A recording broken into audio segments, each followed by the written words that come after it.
Hello नमस्कार, welcome to study with अमन डिडवाल। तो दोस्तों, आज मैं आपसे प्लस टू फिजिक्स का थर्ड पार्ट शेयर करूंगा। आज मैं आपसे बात करूंगा mirror formula for concave mirror. और मैं उस केस की बात करूंगा जब आपका कॉनकेव मिरर रियल इमेज बनाता है। तो दोस्तों, आप जहाँ पे देख सकते हैं कि जहाँ पे हमारे पास एक कॉनकेव मिरर है, जहाँ पे आप देख सकते हैं कि लाइट इसके अंदर जा रही है, केव के अंदर जा रही है, तो इसको हम कॉनकेव मिरर बोलते हैं।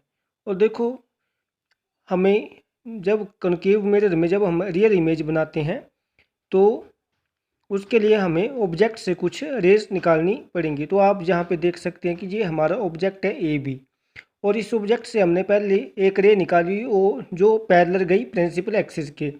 और after reflection from the mirror ये कहाँ से पास करेगी? ये फोकस से पास करती है, जो रे पैरेलल जाती है। और एक रे हमने ऑब्जेक्ट से निकाली, जी आप देख सकते हैं, और ये सीधी स्ट्राइक की पोल पे जाके, और after reflection from the mirror वो इस साइड चली गई। और वो जो हमारी फर्स्ट रे थी जो रिफ्लेक्ट हुई थी उससे इस पॉइंट पे आके मीट की, यानी कि ये दोनों raise after reflection from the mirror यहाँ पे मीट की और हमारी इमेज जहाँ पे बनेगी। और दोस्तों, ये जो हमने फॉर्मूला एक्सप्लेन करना है, तो जो हमारी तीसरी रे है इसके लिए हमें तीन रे निकालने पड़ेंगी। तो हमने एक तीसरी रे निकाली और ये सेंटर ऑफ कर्वेचर से पास की। और आपको पता है कि जो जब कोई रे सेंटर ऑफ कर्वेचर से पास करती है तो वो उसी रास्ते वापिस हो जाती है। तो ये आप यहाँ पे देख सकते हैं।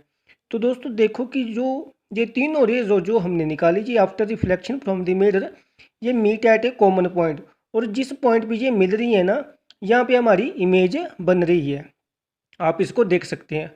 और आप देख सकते हैं कि हमारी जो इमेज है उसका नाम है ए डैश बी डैश। और आप देख पा रहे हैं कि जो हमारा ऑब्जेक्ट था वो था ए बी। और आप देख पा रहे होंगे कि जो हमारी इमेज बनी है वो रियल बनी है, क्योंकि जो रेज है वो एक्चुअल में मीट की हैं यहाँ पे। और जो आपकी इमेज है वो उल्टी बनी है, ठीक है। और यानी कि जो रियल इमेज होती है वो हमेशा इन्वर्टेड होती है। और आप देख पा रहे होंगे कि जो ऑब्जेक्ट का साइज़ और जो इमेज का साइज़ है इसमें काफ़ी डिफरेंस है। जो हमारी इमेज है वो काफ़ी छोटी बनी है ऑब्जेक्ट से, ठीक है। तो दोस्तों, अब हम आगे बात करते हैं। तो उससे पहले मैं आपसे थोड़ी सी बात ये भी कर लूँ कि देखो, जो हम मिरर का जो सेंटर होता है ना उसको हम पोल बोलते हैं। तो जो पोल से इस साइड वाले जो डिस्टेंस मेजर करेंगे हम उसको हम नेगेटिव लेंगे, और पोल से इस साइड जो राइट साइड जो डिस्टेंस मेजर करते हैं उसको हम पॉजिटिव लेते हैं। मुझे उम्मीद है आप मेरी ये बात समझ पा रहे होंगे।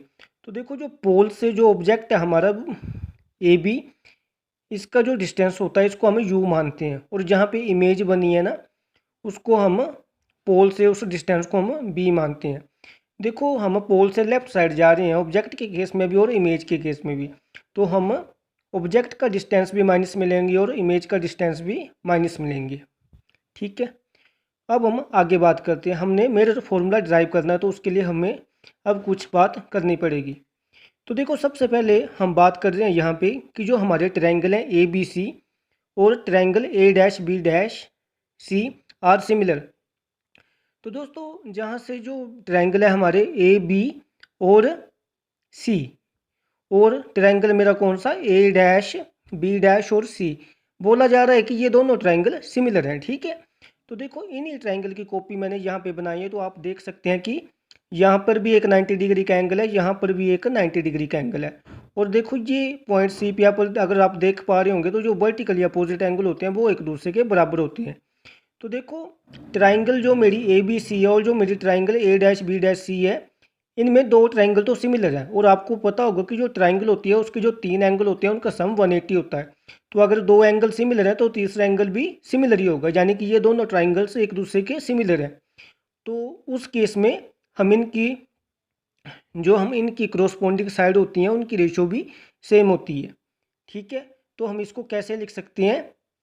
ए B upon A dash B dash और B C upon B dash C, और इसको हम इक्वेशन फर्स्ट मान लेते हैं हमारी, ठीक है। सिमिलरली दोस्तों, हमें एक और दो ट्राइंगल अब हम और लेंगे। इसमें हम ले रहे हैं ट्राइंगल ए बी पी और triangle A dash B dash P are similar. कहा जा रहा है कि जो ट्राइंगल ए बी पी और triangle A dash B dash P है वो भी सिमिलर हैं एक दूसरे के, ठीक है। देखो, ए बी पी कौन सी है? ए जे वाली ए बी और पी, और दूसरी कौन सी है? ए डैश बी डैश पी। तो देखो, आप यहाँ पे देख सकते हैं कि अगर मैं ए बी पी की बात करूं तो यहाँ पे एक एंगल 90 डिग्री का है, और ए डैश बी डैश पी की बात करूं तो यहाँ पर भी एक एंगल 90 डिग्री का है। ठीक है, तो देखो एक एक एंगल तो इनका सेम हो गया। ठीक है, फिर देखो जो मेरा ये वाला एंगल है, ये एंगल ऑफ इंसिडेंट है और ये आई के बराबर है, और नीचे अगर मैं देखूं तो ये मेरा एंगल ऑफ रिफ्लेक्शन है, ये आर है।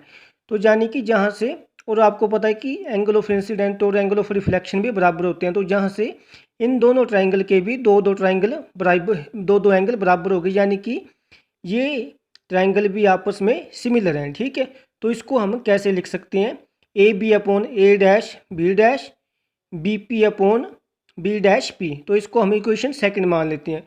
फिर दोस्तों हम फर्स्ट और सेकंड इक्वेशन को देखो, जहाँ पे भी A B upon A dash B dash है और जहाँ पे भी A B upon A dash B dash है, तो क्या मैं ऐसे नहीं लिख सकता इसको कि B C upon B dash C is equal to B P upon B dash P. तो इसको हम ऐसे लिखेंगे यहाँ पे। ठीक है, फिर देखो हम आगे बात करते हैं। तो देखो क्या आ रहा है हमारा B P upon B dash P, इसको तो हमने ऐसे ही लिख लिया। और जो हमारी बी सी थी, इसको हम कैसे लिख सकते हैं, इसको हम लिख सकते हैं P V minus P C, यानी कि बी सी को कैसे लिख सकते हैं, जो हमारी बी सी है इसको कैसे लिख सकते हैं, P V minus P C. तो देखो बी सी की वैल्यू मिल जाएगी, है ना। और देखो बी डैश सी को हम कैसे लिख सकते हैं, P C minus P V dash. ठीक है, तो हम इसको ऐसे लिख सकते हैं। अब देखो बी पी क्या है, जो हमारा बी पी है वो है ऑब्जेक्ट का डिस्टेंस फ्रॉम पोल, और देखो ये पोल से लेफ्ट साइड है, तो इसको हम माइनस यू लेंगे। ठीक है, तो इसको हमने माइनस यू ले लिया। ठीक है, और जो इमेज है वो भी लेफ्ट साइड ही बनी है पोल से, तो इसको हम माइनस वी लेंगे। और जहाँ पे भी सिमिलरली देखो पी वी को हम माइनस यू लिखेंगे माइनस, और पी सी क्या है, पी सी देखो हमारा रेडियस ऑफ कर्वेचर होता है। ठीक है, और रेडियस ऑफ कर्वेचर भी पोल के इस तरफ है, तो इसको भी हम माइनस में लेंगे और आर भी हमारा माइनस में आएगा। सिमिलरली नीचे पी सी की वैल्यू माइनस आर आएगी माइनस, और पी वी डैश की वैल्यू माइनस बी आएगी। देखो इसको हम क्रॉस मल्टीप्लाई करके सोल्व करेंगे और उसके बाद हमें मिलेगा 2u v is equal to B P plus U R. और अगर मैं इस इक्वेशन को यू वी आर से डिवाइड करूंगा तो मुझे क्या मिलेगा, 2 upon R is equal to 1 upon U plus 1 upon B. और आप जानते होंगे कि जो हमारा रेडियस ऑफ कर्वेचर होता है वो 2 टाइम्स होता है फोकल लेंथ के। तो क्या मैं आर की वैल्यू 2f नहीं रख सकता, रख सकता हूँ। तो इससे क्या आ जाएगा, 2 2 कट जाएगा और मुझे फाइनली क्या मिल जाएगा, 1 upon F is equal to 1 upon U plus 1 upon B. मैं उम्मीद करता हूँ कि आप इसको समझ पाए होंगे। ये था हमारा mirror formula for concave mirror for real image. धन्यवाद।